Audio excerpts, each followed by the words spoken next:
जय शिव शंभू। मेरे प्यारे भक्तों दोस्तों, अगर आपने भाद्रपद में श्री कृष्ण जन्माष्टमी के दिन ये जड़ अपने गले में पहन ली तो आपके घर में धन की वर्षा निश्चित रूप से होगी। और इतना ही नहीं, शत्रु और दुश्मन पूरी तरीके से बर्बाद हो जाएंगे। शत्रु का किया कराया या भूत प्रेत, ये सारी चीजें आपके जीवन से बिल्कुल ही दूर हो जाएंगी और आपको 24 घंटे के अंदर अंदर ही अचानक से अपार धन की प्राप्ति होगी। पैसा, रुपया, धन दौलत से आपका घर भर जाएगा। और ये उपाय आपको 16 अगस्त के दिन करना है। तो देखिए, बहुत बार क्या होता है कि घर में अगर कोई नेगेटिव एनर्जी है या कोई बुरी शक्ति है तो उस घर में पहले तो पैसा आना ही बंद हो जाता है, और फिर जो पैसा बचा हुआ होता है वह बीमारी या फिजूल खर्ची में धन बर्बाद हो जाता है। और ऐसे घरों में यह देखा जाता है, और आपने भी ऐसा देखा होगा अपने जीवन में, कि जब कोई शत्रु दुश्मन आपको बहुत परेशान कर रहा है या फिर अपने घर की नेगेटिविटी से आप बहुत ज्यादा परेशान हैं, तो आपको ऐसा लगता होगा कि आपका जो समय है वह बहुत ही बुरा चल रहा है। घर में धन की समस्याएं बढ़ रही हैं, मेन क्लैश बढ़ रहे हैं, कोई बुरी शक्ति है जो आपके घर को परेशान करके रखी हुई है। तो जैसे ही आप इस जड़ को अपने घर में टांग लेंगे, ना समझ लीजिए कि आपके शत्रु, आपके दुश्मन चारों खाने चित्त हो जाएंगे और पूरी तरीके से इनकी अकड़ निकल जाएगी और आपकी बंद किस्मत के दरवाजे आपको खुद ब खुद खुलते हुए नजर आएंगे, जैसे ताला कभी था ही नहीं। सिर्फ एक उपाय, लेकिन असर 100 उपायों से भी ज्यादा होने वाला है। तो देखिए, जिस जड़ के बारे में मैं आपसे बात करने वाला हूं, यह बिल्कुल भी साधारण जड़ नहीं है, बिल्कुल सिद्ध की हुई ही जड़ है। यानी कि इसको आपको सिद्ध करने की आवश्यकता भी नहीं है और इसे आपको घर के उत्तर दिशा में बांध लेना है। बहुत ही शुभ फल मिलने वाले हैं। आप चाहे तो सिर्फ 7 दिन के लिए इस पौधे की जड़ को टांग कर ट्राई करके देख लीजिएगा भक्तों, क्योंकि प्रैक्टिकल जब तक आप नहीं करेंगे तब तक आपको निर्णय कैसे मिल पाएगा। तो भक्तों, भाद्रपद में श्री कृष्ण जन्माष्टमी जो है वो पड़ रही है 16 अगस्त को। तो मेरे कहने पर एक बार इस जड़ को अपने घर में जरूर टांग कर देखिएगा। पहली जो जड़ है वह है नागदौन की जड़। भक्तों, यह जो नागदौन का पौधा है चमत्कारों से भरा हुआ है। नकारात्मक ऊर्जा को समाप्त तो करता ही है, साथ ही नजर दोष हो या फिर काले जादू से रक्षा करना, शुभ ऊर्जा का प्रवाह करना। नागदौड़ की जड़ को सबसे पहले आपको अपने घर में लेकर आना है और इसे धो करके सुखा लीजिए। इसके बाद लाल रंग की मौली या फिर धागे में लपेटकर मंगलवार शनिवार को घर के मुख्य द्वार पर ऊपर की ओर इसे लटका दीजिए। चाहे तो इसे गले में तावीज के रूप में भी आप पहन सकते हैं। इससे होता क्या है, फल क्या क्या मिलने वाले हैं? इससे घर में धन की वृद्धि होगी, बच्चों को बुरे प्रभाव से बिल्कुल ही सुरक्षा प्रदान की जाएगी और मानसिक शांति मिलने के साथ साथ ही आपके घर में धन का खिंचाव आपको खुद ब खुद महसूस होता हुआ चला जाएगा। दूसरे जड़ के बारे में बताने से पहले आप सभी से हाथ जोड़कर निवेदन है कि मां लक्ष्मी के इस वीडियो को लाइक करके चैनल वास्तुशास्त्र ज्ञान को सब्सक्राइब, पास वाला बेल आइकॉन प्रेस करने के बाद 3 बार कमेंट सेक्शन में आपको जयमान लक्ष्मी लिखने के साथ ही जड़ लिखना है। जड़ लिखने से आपकी जो राशि अनुरूप जो आपके लिए सबसे ज्यादा महत्वपूर्ण जड़ होगी वह मैं आपको कमेंट सेक्शन में ही बता दूंगा। और हां, द वास्तु ज्योतिष चैनल को सब्सक्राइब कर लेना। तो जो दूसरी जड़ है वह है बिछुआ जड़। बहुत ही ध्यान से सुनिएगा। छुपे हुए शत्रुओं से इससे आपकी सुरक्षा होती है। कोर्ट के इस मुकदमा झगड़े में इससे आपको विजय की प्राप्ति होती है और वाणी में प्रभाव देखने को मिलता है। यह जो बिछुआ की जड़ है, आप किसी भी नर्सरी में जाएंगे, नर्सरी में आपको मिल जाएगी। और अगर आप किसी गांव शहर में कहीं रहते हैं, ढूंढेंगे तो बहुत ही आराम से बिछुआ की जड़ आपको मिल जाएगी। उपाय कैसे करना होगा? शनिवार के दिन इस जड़ को काले कपड़े में बांधे और पीपल के नीचे 7 बार घुमाकर घर के दरवाजे पर इसे टांग दीजिएगा। ध्यान रखिएगा, आपको यह उपाय श्री कृष्ण जन्माष्टमी के दिन ही करना है। घर की दक्षिण पश्चिम कोने में आप इसे लटका सकते हैं। इससे अचानक से आपको लाभ प्राप्त होंगे, यानी कि इससे आपकी मानसिक शांति तो होगी ही, बीमारियों से रक्षा भी होगी। अगर आपने किसी से कर्ज लिया हुआ है, वह भी अपने आप ही उतरता हुआ चला जाएगा। यानी कि धन आएगा, पैसा रुपया आएगा तो आपको कर्ज से मुक्ति तो निश्चित रूप से मिल ही जाएगी। तीसरी जड़ है श्वेतक जड़, यानी कि सफेद आंख की जड़, जिसे कहा जाता है। यह भी बहुत ही आसानी से आपको कहीं भी देखने को मिल जाएगी और इससे धन में वृद्धि होती है, लक्ष्मी की कृपा प्राप्त होती है, बिजनेस में ग्रोथ मिलती है और इससे वास्तु दोष का भी नाश होता है। उपाय क्या करना होगा? दीपावली या सोमवार या पूर्णिमा, यह 3 तिथि सबसे ज्यादा शुभ मानी गई है। इस जड़ के लिए शुद्ध जल से सबसे पहले आपको जो सफेद आग की जड़ है उसे धो लेना है। उसके बाद लाल वस्त्र में लपेटकर तिजोरी या दुकान के गल्ले में इसे रख दीजिए। मंत्र है ओम ह्रीम श्रीम क्लीम नमः मंत्र। आपको 100 बार बोलकर इसे स्थापित कर देना है। इससे अचानक रूप से धन की प्राप्ति होती है, बिजनेस में तेजी आती है और भाग्य खुलता हुआ नजर आता है। तो इन जड़ों का बहुत ही ध्यान से आपको उपयोग करना है। बात करूंगी चौथी जड़ की, जो कि आपके भविष्य के लिए रामबाण का काम करने वाली है। यह है आंवला की जड़। इससे वंश वृद्धि होती है। जय गुप्ता श्री कृष्ण जन्माष्टमी के दिन गृह दोष में शांति मिलती है। इसकी विधि की बात करूं तो किसी भी गुरुवार को इसे गंगा जल से धोकर पूजा स्थल पर आप स्थापित कर दीजिएगा और प्रतिदिन इसके आगे आपको दीपक प्रज्वलन करना है। परिवार में सुख शांति हमेशा बनी रहेगी।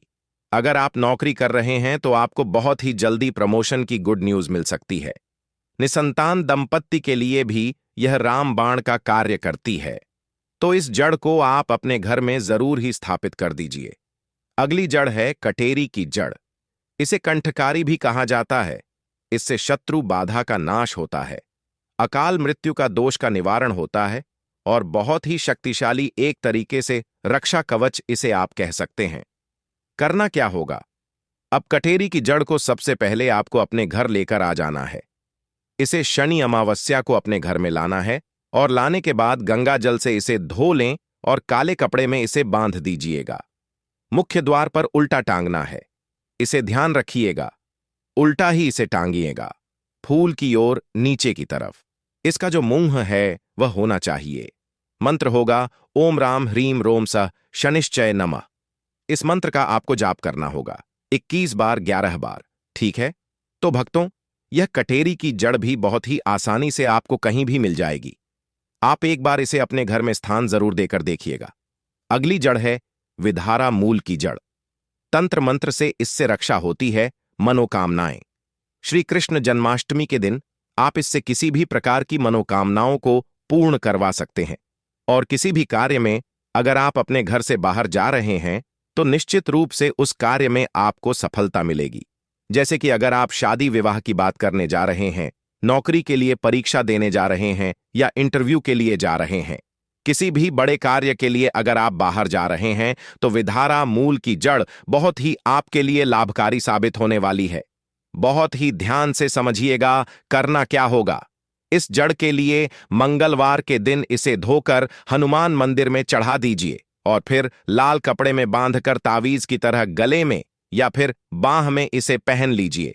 हर कार्य में आपको विजय होगी और आत्मविश्वास बढ़ेगा, मन की शांति मिलेगी और जिस कार्य क्षेत्र में आप आगे जा रहे हैं, चाहे वह नौकरी हो, व्यापार हो, इंटरव्यू हो या फिर शादी विवाह के लिए आगे बढ़ रहे हो, निश्चित रूप से आपको सफलता मिलेगी। घर में जड़ टांगने के सामान्य नियमों की बात करूं तो दिशा का ध्यान रखना सबसे महत्वपूर्ण होता है। उत्तर दिशा में अगर आप किसी भी जड़ को टांगते हैं तो यह धन के लिए होता है। इससे धन की वर्षा होती है और घर में पैसा रुपया खींचा हुआ चला आता है। और अगर आप किसी भी जड़ को दक्षिण पश्चिम दिशा में टांगते हैं तो इससे शत्रु से रक्षा होती है। मुख्य द्वार पर नजर दोष, बुरी ऊर्जा से रक्षा मिलती है। समय की बात करूं तो अमावस्या, पूर्णिमा, शनिवार, मंगलवार और गुरुवार सबसे ज्यादा श्रेष्ठ माने जाते हैं। कैसे टांगना होता है तो लाल या काले कपड़े में बांधकर लपेटकर मौली या रेशमी धागे से इसे बांध लीजिए और साथ में गोमती चक्र, लौंग, सुपारी रखें तो यह बहुत ही ज्यादा अपने प्रभाव को बढ़ा देती है। और अब सुनिए एक ऐसी जड़ के बारे में जिसे सिर्फ रावण ने अपने सिंहासन के नीचे दबा कर रखा था, जिसे ऊर्जा इतनी प्रबल हो जाती है कि इसे छूने मात्र से शत्रु खुद ब खुद हार मान लेता है, और जिससे इसे घर में टांगा है उसके जीवन में चमत्कार हमेशा उसे देखने को मिले हैं। और चाहे व्यापार हो या फिर स्वास्थ्य हो, यह जड़ न सिर्फ दरवाजे खोल देती है बंद किस्मत के, बल्कि आपकी वंश वृद्धि हो या फिर आपके ग्रहों की दशा खराब हो, चाहे शनि की 7.5 हो या मंगल का दोष हो, इस जड़ को आपको अपने घर में या फिर अपने गले में स्थान जरूर ही देना चाहिए। वह जड़ है पीपल या फिर बरगद की जड़। ये दोनों ही जड़ आपके ऊपर बड़े से बड़े कर्ज से मुक्ति दिलाती है।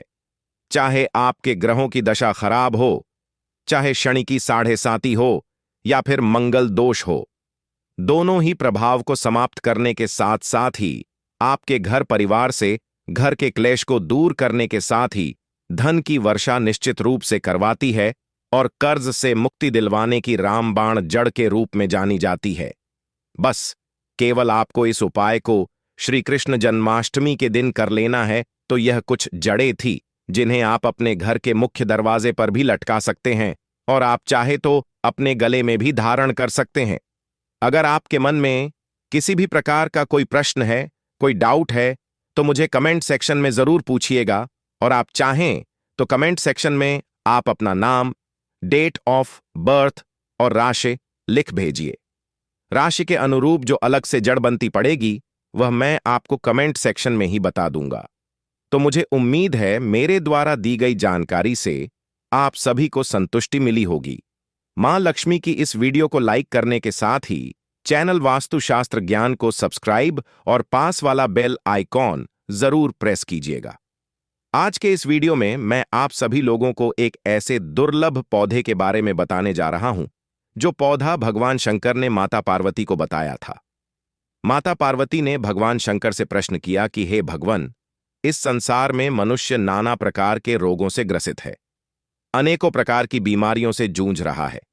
हे भगवान शंकर, आप कुछ ऐसी औषधि बताइए जिससे कि मनुष्य अगर किसी कारणवश अपने दुख में ग्रसित होकर जहर इत्यादि खा ले तो उससे कैसे अपने प्राणों को बचा सकता है, और न सिर्फ उसके प्राणों की रक्षा करें बल्कि एक मनुष्य के जीवन से जुड़ी हुई हर एक प्रकार की समस्या का समाधान सिर्फ एक प्रकार की औषधि से ही उसे मिल जाए। इस प्रकार की औषधि कृपया कर आप मुझे बताएं। ऐसा प्रश्न जब माता पार्वती ने भगवान शंकर से किया तो जो औषधि, जो उपाय भगवान शंकर ने बताए, आज की इस वीडियो में मैं उन्हीं उपायों के बारे में, उसी औषधि के बारे में आप सभी को बताने जा रहा हूं। उस पौधे को आज की वीडियो में आप लोग अच्छे से समझ लीजिए। जानकारी बहुत ही गुप्त है, इसलिए इस वीडियो को पूरा अंत तक जब आप देखेंगे तो संपूर्ण जानकारी के साथ ही इन उपायों को कीजिएगा। भक्तों, पूज्य गुरु जी कहते हैं कि जो भी व्यक्ति उपाय को श्री कृष्ण जन्माष्टमी के दिन कर लेता है उसकी सारी मनोकामनाएं पूरी हो जाती हैं। देखिए, कहा जाता है ना कि अधूरा ज्ञान लटकती हुई तलवार के समान माना जाता है। वह आपके किसी काम का नहीं होता, उल्टा आपके ऊपर बुरा प्रभाव भी डाल सकता है। तो अंत तक जरूर देखिएगा। निवेदन है, आपसे बहुत ही लाभकारी जानकारी है और इसे कोई साधारण सी औषधि समझने की भूल तो आप बिल्कुल भी मत कीजिएगा। इस पौधे के प्रभाव से किसी को भी अंतर्दृष्टि से देखा जा सकता है, किसी को भी वश में किया जा सकता है। इस पौधे के प्रभाव से बड़े जो विष है उसे भी समाप्त किया जा सकता है। और भगवान शंकर ने इस पौधे की इतनी ज्यादा प्रशंसा कर दी है कि भगवान भोलेनाथ ने स्वयं कहा है कि अगर इस पौधे के 5 वर्ष तक शहद के साथ अगर कोई व्यक्ति इसका सेवन कर लेता है तो वह व्यक्ति लक्ष्य वर्ष तक जीवित रहता है, यानी कि लाखों वर्षों तक उसकी उम्र बढ़ जाती है। और देखिए भक्तों, वेद शास्त्रों की बातों को कभी भी, हमारे धर्म लिखित शास्त्रों में कभी भी इन्हें झुठलाया नहीं जा सकता है। इसलिए मेरा काम है आप सभी को जानकारी पहुंचाना। अब आप उसे ग्रहण करते हैं या नहीं करते हैं, इसमें आपका अपना नुकसान होता है। तो आपसे निवेदन करती हूं, एक बार फिर से वीडियो को लाइक करके चैनल वास्तुशास्त्र ज्ञान को सब्सक्राइब और पास वाला बेल आइकॉन जरूर प्रेस कीजिए ताकि आने वाली हर एक वीडियो बिल्कुल मुफ्त में आपको हर रोज मिल सके। साथ ही कमेंट बॉक्स में हर हर महादेव या ओम नमः शिवाय जरूर लिखिएगा। भक्तों, जिस पौधे के बारे में मैं बात करने वाला हूं, इस पौधे का नाम है नागदमनी कल्प। इस नागदमनी कल्प के वृक्ष को आपके यहां पर किस नाम से जाना जाता है? मुझे कमेंट में जरूर बताइए। और आप मेरी इस वीडियो को कौन से राज्य, कौन से शहर, कौन से गांव से देख रहे हैं? आपके यहां किस नाम से जाना जाता है? मुझे जरूर बताइएगा। देखिए, भक्तों ज्ञान ग्रहण करने के लिए आए हैं तो अधूरा ज्ञान ग्रहण करके बिल्कुल भी मत जाइएगा। भगवान शंकर ने स्वयं पार्वती जी से कहा है कि हे पार्वती, कल युग में मनुष्य आयुर्वेद की जानकारी में रुचि नहीं रखेंगे। आयुर्वेद समाप्त होने की कगार पर आ जाएगा। भगवान शंकर ने माता पार्वती को कहा कि हे पार्वती, मानव के कल्याण के लिए जो लोग आयुर्वेद को अपनाना चाहेंगे, उसके जीवन में मैं किसी भी प्रकार के कष्टों को आने नहीं दूंगा। क्योंकि भक्तों, मैं आप सभी से बार बार कहता हूं, आयुर्वेद में जीवन छुपा है। जो लोग आयुर्वेद को सीख जाएंगे, समझ जाएंगे, कलयुग में वे ही बच पाएंगे। भक्तों, भगवान शंकर ने कहा है कि हे पार्वती, कलयुग आते आते मनुष्य की उम्र 20 वर्ष तक ही रह जाएगी। अगर इस प्रकार के पेड़ पौधों की जानकारी उन्हें पहले से पता होगी, आप हमेशा निरोगी रहेंगे, लंबी उम्र झेंगे। तो भगवान शंकर ने माता पार्वती से कहा, हे पार्वती, नागदमनी नामक तीनों लोकों में विख्यात एक औषधि है। हे पार्वती, मैं तुम्हें इस पौधे की पहचान बताता हूं। नागदमनी की नाल कृष्ण वर्ण की होती है, पत्ता पान के पत्ते के समान होता है और जो फूल है वह पित्त वर्ण का होता है। इन लक्षणों से मनुष्य नागदमनी नामक पौधे को पहचान पाएंगे। हमारी वीडियो में आप सभी इसे ध्यान से देख भी सकते हैं, क्योंकि भक्तों, मैं आप लोगों को लक्षण के साथ साथ ही वीडियो में इसके कुछ खास उपाय भी बताऊंगा, कुछ खास प्रभाव भी बताऊंगा। आप स्वयं प्रैक्टिकल करके देखिएगा। आपके जीवन से समस्त प्रकार की परेशानियों से आप इस नागदमनी के पौधे से निजात पा सकते हैं। कहते हैं कि नागदमनी का जो पौधा होता है वह नागों का दमन करता है, अर्थात नागों का जो विष होता है उसका यह नाश करने का काम करता है। इसलिए यह बहुत ही ज्यादा प्रसिद्ध है। यह तीनों लोकों में मंगलमय, पवित्र और श्रीगत, स्मृति, विद्या, कीर्ति, मेधा और श्रुति, यह सब चीज देने वाला कहा गया है। मनुष्य अगर इसका ज्ञान प्राप्त कर ले तो सहस्त्र वर्षों तक दीर्घजीवी रह सकता है। और जो भी इस उपाय को श्री कृष्ण जन्माष्टमी के दिन करता है, उसकी सारी मनोकामना पूर्ण हो जाती है, ऐसा भगवान शंकर ने स्वयं कहा है। अगर कोई व्यक्ति अपने घर में नागदमनी के पौधे को लगाता है तो शीघ्र ही उसकी दरिद्रता का नाश हो जाता है। सदा सौभाग्य प्रदान करने वाला यह पौधा शांति देने वाला भी होता है। इसकी पुष्टि स्वयं भगवान शंकर ने की है। सभी कर्मों को करने का यह बहुत ही शुभ पौधा है।